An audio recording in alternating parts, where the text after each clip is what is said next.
Hai semuanya, sawadee-krap, selamat datang kembali di segmen analisa dan kita update perkembangan terkini terkait dengan kasus Teng Monida yang mendekati hari-hari terakhir ini. Kemarin di tanggal 20 April 2022, tepatnya sekitar jam setengah 2 siang, dari Kepolisian Nontaburi, tepatnya Polisi Letnan Jenderal Chirapat Pumchit, Commander-in-Chief of Police One, itu sudah mengatakan sesuatu dan juga beberapa hal terkait dengan perkembangan kasus ini. Kalau awalnya targetnya disampaikan adalah 18 April untuk pemaparan official secara resmi, tapi beliau kali ini mengatakan bahwa pemaparan itu akan dilakukan di tanggal 26 April jam 1 siang setelah saksi ahli tanggal 22 April nanti diperiksa terkait dengan temuan terbaru dari Mr. Acharya tentang sosok yang diduga tidak ada di ujung dari speedboat saat Teng Mo terjatuh, dan menurut analisa dari Mr. Acharya beserta tim bahwa Teng Mo itu terjatuh dari depan speedboat dan juga ada beberapa kejanggalan yang aku bahas di video sebelumnya. Nah, kali ini coba kita lihat apa yang dikatakan Kepolisian Nontaburi. Selain ada jadwal 26 April nanti untuk tahapannya selanjutnya adalah pemaparan, dan setelah pemaparan tersebut selesai, itu semua berkas dan juga alat bukti akan disampaikan ke kejaksaan, dilimpahkan ke kejaksaan. Kalau menurut bagian lembaga kejaksaan di Thailand itu sudah lengkap, alat buktinya baru akan disampaikan untuk tahapan berikutnya adalah persidangan. Oke, kalau untuk sementara ini tuduhannya memang ke semua 5 saksi sudah ada daftar tuduhan sementara, dan ini akan bisa terus berlanjut dengan temuan-temuan terbaru. Misalkan Por, Robert, dan juga Sen sudah dikonfirmasi ketiga orang tersebut terkena pasal kelalaian. Kalau Gatik itu terkena 2 pasal. Yang pertama adalah sumpah palsu dan juga penghancuran barang bukti. Dan yang terakhir adalah Job, itu kena 2 pasal. Pertama adalah menghancurkan barang bukti dan juga langgar undang-undang maritim. Ini masih sementara teman-teman, tergantung dari nanti di akhir dari 22 nanti ya, apakah ada indikasi tuduhan dari Mr. Acharya terbukti atau tidak. Tapi terlepas dari itu semua, sebagai informasi aja, kalian harus tahu bahwa pada saat nanti dilimpahkan ke kejaksaan, itu belum tentu diterima sama kejaksaan. Kejaksaan juga akan melihat secara langsung, dilihat nih, apakah benar kasus ini adalah karena sebelum kita ngomong soal tersangkanya, kita lihat dulu penyebabnya. Apakah benar kasus ini seperti alat bukti yang sudah dikumpulkan adalah mengarahnya ke kecelakaan? Kalau dari kejaksaan menilai nggak mungkin deh dengan ada data otopsi yang sudah 2 kali, kemudian dengan data CCTV, dengan data-data lainnya. Kalau menurut tim kejaksaan ini tidak mungkin kecelakaan, ya berkasnya akan dikembalikan lagi ke tim penyidik Nontaburi dan mereka harus melengkapi data-data yang dinilai dari kejaksaan itu adalah tidak lengkap. Tapi kalau tim kejaksaan dari Nontaburi mengatakan, oke, kayaknya sudah cukup kuat ini sudah ada data-data lengkapnya karena ada 5 alat bukti ya, keterangan saksi, keterangan ahli, keterangan terdakwa, petunjuk, dan juga surat. Itu adalah contoh 5 alat bukti yang harus kalian tahu. Kalau dinilainya nggak kuat ya, kalau sudah kuat ya bolehlah langsung ke persidangan. Nanti di persidangan akan terus diperdebatkan dari masing-masing pengacara kelima saksi.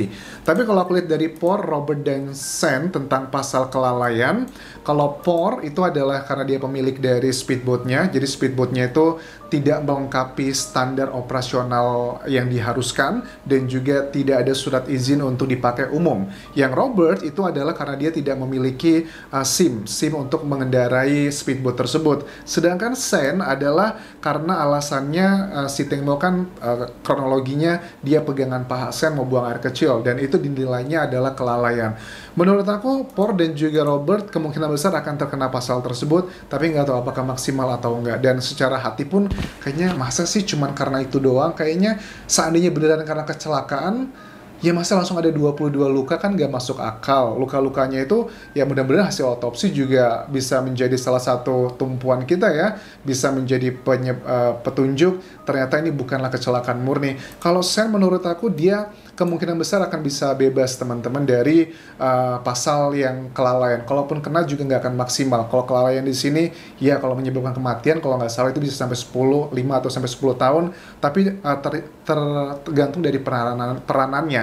Kan Sen itu bukan tanggung jawab dia harus memastikan bahwa Teng Mo itu harus selamat, karena kan Teng Mo pegangan sendiri. Kalau dia yang posisinya seperti Paul dan Robert itu sudah sangat jelas dalam aturan hukum. Tapi kalau Sen, menurut aku masih banyak bolongan-bolongan yang bisa ditelabas oleh si kuasa hukumnya Sen. Jadi menurut aku pasal kelalaian cukup kecil ya buat Sen. Makanya dia sepertinya pintar-pintar hitung-hitungan gitu, daripada dia kena pasal yang lebih tinggi, hukumannya lebih berat, ya sudahlah mungkin setahun atau beberapa bulan dengan potongan-potongan yang ada di di penjara Thailand, makanya dia memilih ke situ. Terus kalau untuk Gatik, ini Gatik kayaknya termasuk yang sangat stres ya, dibandingkan dengan Sen. Kenapa? Karena dia kena 2 pasal, sumpah palsu dan juga hancurkan barang bukti. Ini terkait dengan jumlah botol wine, teman-teman. Kenapa?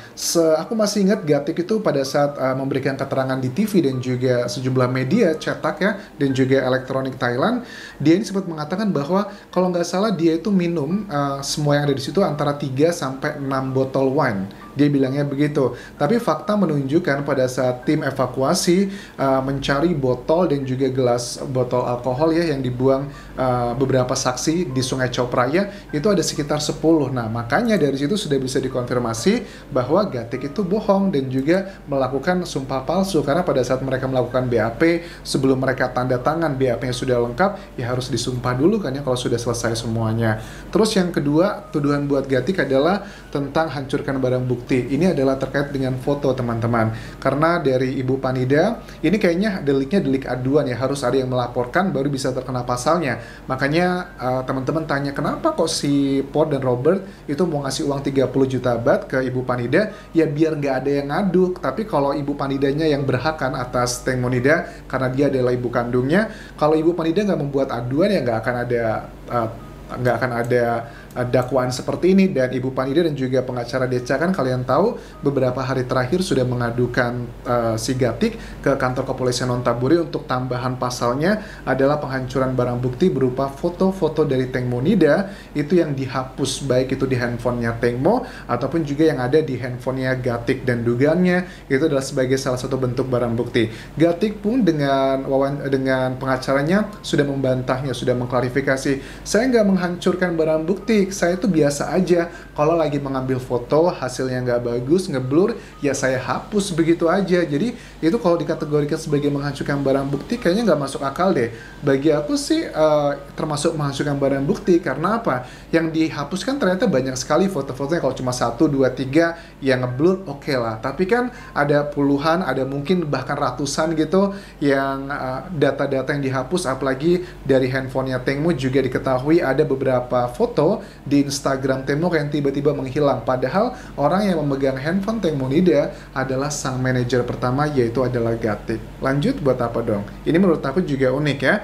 Kemudian mengenai Job itu ada 2 yang dituduhkan untuk dia ancamannya, hancurkan barang bukti. Ini juga terkait dengan botol wine dan juga gelas ya. Ternyata dia adalah orang yang dinilai menjadi leadernya ngebuang barang bukti tersebut. Padahal menurut data-data dan juga jejak digital, yang menghancurkan barang bukti seharusnya nggak cuma Job ya, tapi ada Paul dan juga Robert.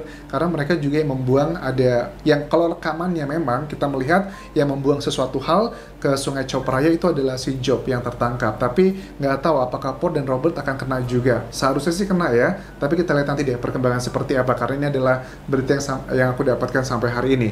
Dan langgar undang-undang maritim. Langgar undang-undang maritim, aku nggak tahu kenapa kok dikategorikannya seperti ini. Nanti kita akan coba lihat penjelasannya seperti apa, kenapa kok si Job terkena juga melanggar undang-undang maritim. Apakah ini ada hubungannya dengan beberapa wilayah yang tidak boleh dilewati, area terlarang begitulah untuk umum di Bangkok dan juga area Sungai Chao Phraya. Memang tidak semua area Sungai Chao Phraya itu boleh dilalui oleh orang umum, teman-teman, dan aku pun tidak boleh mengatakannya nanti ya kalau aku sudah di Indonesia. Well, it's not that big deal, nggak terlalu berpengaruh banyak ke kasusnya, lebih ke aturan yang sifatnya memang sudah tertulis. Jadi ya karena aku tinggal di Thailand, ya aku mengikuti aturan di Thailand begitu, teman-teman. Jadi kalau ada berita-berita di luar sana, aku banyak banget yang mention ya di Instagramku, ada banyak artikel yang bilang, wah Sen sudah tertangkap, sudah menjadi tersangka, Paul Robert sudah menjadi tersangka. Betul, mereka semua, Paul, Robert, dan Sen itu memang sudah menjadi tersangka adalah untuk pasal-pasal yang tadi. Sedangkan Gatik dan Job memang belum ada surat resmi keputusan dari pengadilan untuk penangkapan mereka. Tapi kalau Job dan Gatik harusnya dalam minggu ini sudah mendapatkan surat penangkapan untuk mereka terkena pasal-pasal tadi.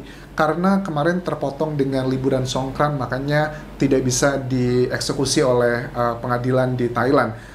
Yang meminta bailout itu kan baru 3 orang memang, yang Por, Robert, dan juga Sen, dengan memberikan uang 200.000 baht atau senilai hampir 100 juta rupiah. Selain memberikan uang tersebut, mereka juga harus lapor diri kalau awalnya 5 hari menjadi 7 hari, terakhir menjadi 12 hari sekali. Itu terjadi di ketiga saksi tersebut yang sudah aku update di video-video juga sebelumnya. So, that's it yang bisa aku update mengenai perkembangan ini. Kita nantikan tanggal 26 April nanti adalah pemaparan secara official dan akan disampaikan ke kejaksaan. Sampai kejaksaan nanti apakah ini diterima atau tidak, baru deh ada tahapan berikutnya. Thank you very much for watching this video. Terima kasih kalian sudah stick up ya dengan channel YouTube ini untuk update terkini mengenai kasus Teng Monida. Silahkan share video ini ke teman-teman kalian. Ya mungkin penasaran dengan kasus ini, pengen tahu sebenarnya apa yang terjadi sih tentang kasus Teng Monida, update-nya seperti apa. Karena setiap hari sampai nanti keputusan, aku akan terus update terkait dengan perkembangan berita Teng Monida